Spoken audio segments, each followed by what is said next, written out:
Starting off with Governor Rick Snyder's last interview with the Detroit News Editorial board, he talked a lot about his legacy, and he also talked about what's happening in the lame duck session of the legislature. Have you seen anything yet that you won't sign? Is there still horse trading going on? Well, I know you never like my answers to these kind of questions, but let me be consistent Keep after trying. 8 years. It's always fair to ask, but as a practical mayor, other than initiatives we start, I don't comment on things until they get to my desk. And what I would say is I'm going to look at from what I believe is the best public policy answer for the state of Michigan, just like I have for 8 years. Do you worry they're overreaching with some of these bills, the bills to strip power from the Secretary of State, the Attorney General, the gutting of the two ballot proposals? Have you been working with them at all on those to sort of pull them back in? Largely, they've set their own course on this. Are there items that on your list, on your to-do list, that you think just aren't going to get done, you're going to have to set aside? Well, again, if I look back on things that I wish we could have done more on, the one that stands out probably most prominently would be no fault. No fault insurance Yeah. reform, okay. That needs to happen. And I tell people I view it more as not as much a partisan question as a special interest question. Special interests have been effective in essentially leveraging partisanship and other things to confuse the issue enough to prevent some major reforms. But those reforms need to happen. What else didn't you get done that you wish you had? Well, that would be the biggest one, Nolan. Again, if you go through the list, I can give you the list at some point. I mean, we had a list of sure the you have it hundreds. in your pocket. I do.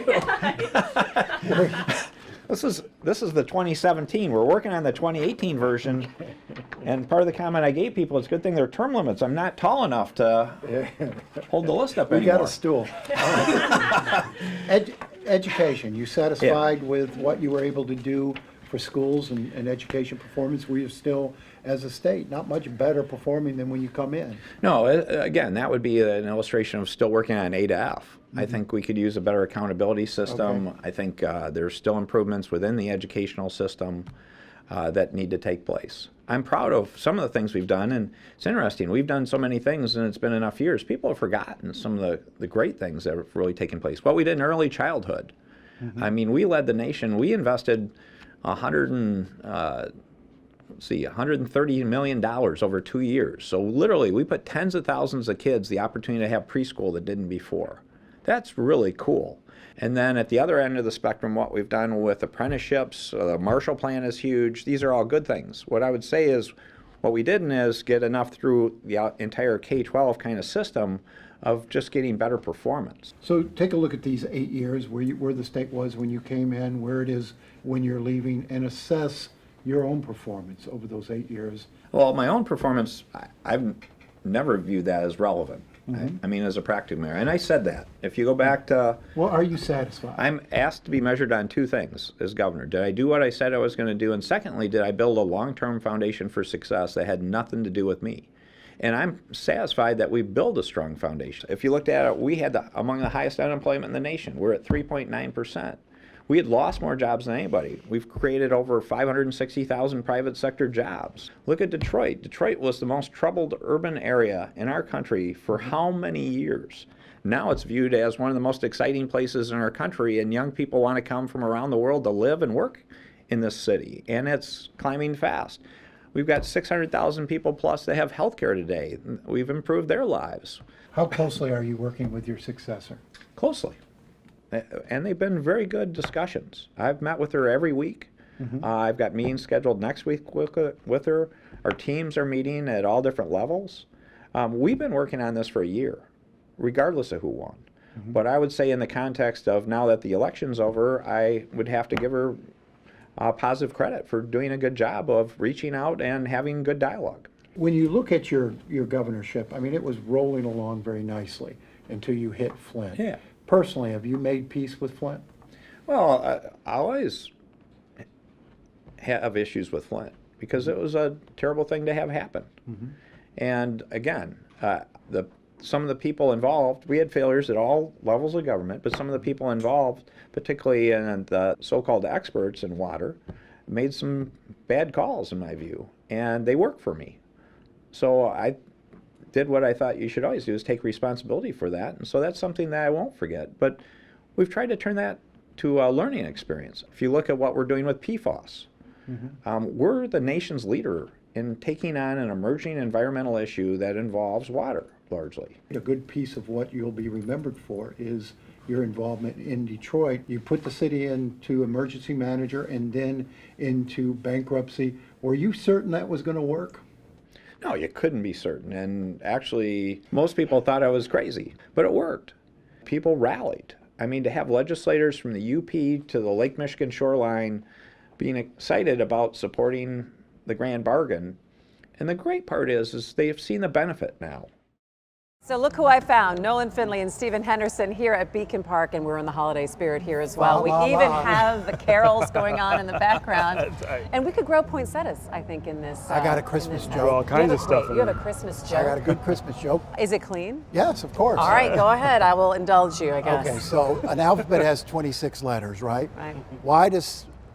What letter is, okay, I could never do that. This is the worst of people who can't tell the joke. Santa's alphabet's only got 25 letters. Which letter is missing?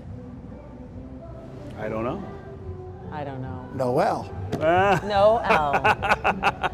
That's good night, folks. No one will be here all week. Tip your wait staff. All right. Well, it's a great way to get into the holiday show and coming out of the interview that you guys did at the Detroit News Editorial Board with Governor Snyder. I think we've been hearing a lot about what his legacy will be, but I think everyone's still watching what's happening in Lansing in one of the most active lame duck sessions that we've had in a long time. Yeah. I mean, I don't think anyone who's there has ever seen anything quite like this, and both in terms of volume and extreme nature of the bills that are being proposed. I mean, this idea that you lose an election in the executive branches and use the legislative branch to pare back the powers of that executive branch before they take office is, I mean, it's completely unprecedented. No one's ever heard of that before, and it speaks to kind of a desperate crybaby kind of dynamic that this whole lame duck session really has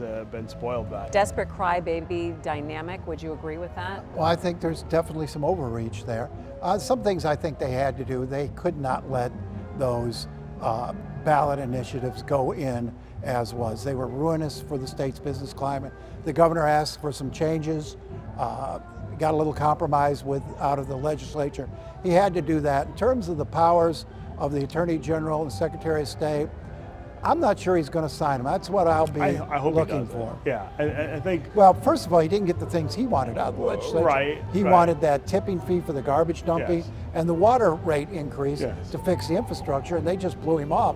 I don't know why he would sign it. Well, the other thing I think that will offend his sensibilities is that this is changing the rules, right? I think he's been very deferential to the legislature and has said it's a body elected to make laws, and I'm not really going to stand in the way, even when I disagree with what they're doing. I'm not going to stand in the way of them doing their jobs. Here, though, they're going far outside of their own jobs and redefining jobs in the executive branch. And I think that, depending on what his lawyers say about how fidelitous that is even to the Constitution, I think he may say this goes beyond what the legislative prerogative should be. Let me ask you this, Nolan. How did you find him in this last interview? And I bring that up because of of how he reacted when you asked him about Flint. You could see in terms of his face and his demeanor change a little bit. That question always stops him. I think overall, though, he was the same governor. You know, he came in. He's talking about these last few weeks as if they were the last few years, and he still had time. I think he's still, going after it. I don't sense that he's burnt out at all. I remember John Engler in the last period of his third term, and there was a good deal of, disconnect there and a good deal of burnout. Snyder's not burned out at all. Flint, as you heard him and watched him, still pains him, and he doesn't quite know how yet, I think, to reconcile that with his overall governorship. So when people look back, and we look back at Snyder's tenure, how would they describe it? Well, I mean, I've said this before. I think that you can sum up almost the entire thing in this sort of tale of two cities narrative, right? You look at the tremendous amount of capital he put on the line to help Detroit out of one of the worst economic problems in American history, the things that were done to set the city back on a road towards some sort of stability and positivity. But then you look at Flint on the other hand. I mean, just the ruinous nature of the decision making, the lack of decision making, the lack of accountability for decision making, and the harm, the real harm that was done to people who live in that city. There is no way to define Rick Snyder without that alongside these other things. And that doesn't mean that he didn't also do other things that were good for the state. But the thing that stands out in most people's minds, and will especially nationally, are Detroit and Flint. Nolan. I think he leaves Michigan a better place than he found it, much better place than he found it. You think about where we were in 2010, it was hopeless here. So I think overall he leaves a lot better Michigan than when he came into the office. And I would argue that even Flint, long run, will be better off. Infrastructure replaced, investment in the business community. Snyder did a lot of things he hasn't talked about, haven't been talked about much, to regenerate interest in a business community. You look at what's happening in downtown Flint. That's all helped by the state and its commitment to make up for the water crisis. Well, that stuff was going on before the water crisis, Not and it much. was an awful lot of it. I remember taking a tour with Dan Kilby of Flint in 2008, 2009, when he was the treasurer of that county, and he was talking about all of the things that were online to happen to move that city forward economically. Most of those things we're seeing come to reality now, but they've been in the works for 10 years. Rick Snyder can't really claim a lot of credit Snyder for that. put a He jumped in major- and helped. He helped. He And he started had to. a And he major had to. initiative Right, but he wouldn't have to done it if not for the generate water crisis. interest from business and Yeah, investors. but he wouldn't have done and that that's if it. not for the water crisis. Well, let's Still, Flint's going to be better off long term. It's like than saying it was before. you know, I cut your arm off, but you I think got about you a where new pair of pants. Flint was not didn't go into emergency manager because it was a well-run, healthy city. No, City that wasn't a power play. It's That a city city was a that mess. is struggled with population loss and lack of And national and mismanagement. state support extreme alongside mismanagement. and it will indeed And need corruption. help for the next 10 to 20 years to come. As we only have a minute or so left, guys, predictions for 2019, pull out the magic 8 ball. What are the things that we're going to be talking about here in Michigan in the next year? I think roads. I think roads are going to get a major deal Major applied push to them. I in think January, Gretchen February, Whitmer March. gets that done. I think she comes out of the Now? gate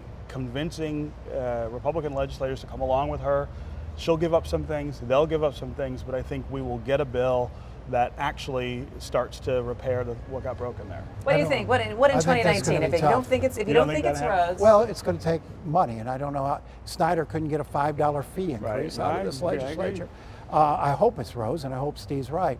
I think we're going to be talking about this trade war going into 2019 as its impact starts to come to full fruition. Nothing could slow this economy more than this continued trade war and these tariffs, particularly if they extend much further into the auto industry. I think I ought to look at leadership in Washington and where things have changed after the midterm elections. That's what I'm going to be watching for, I think, as well.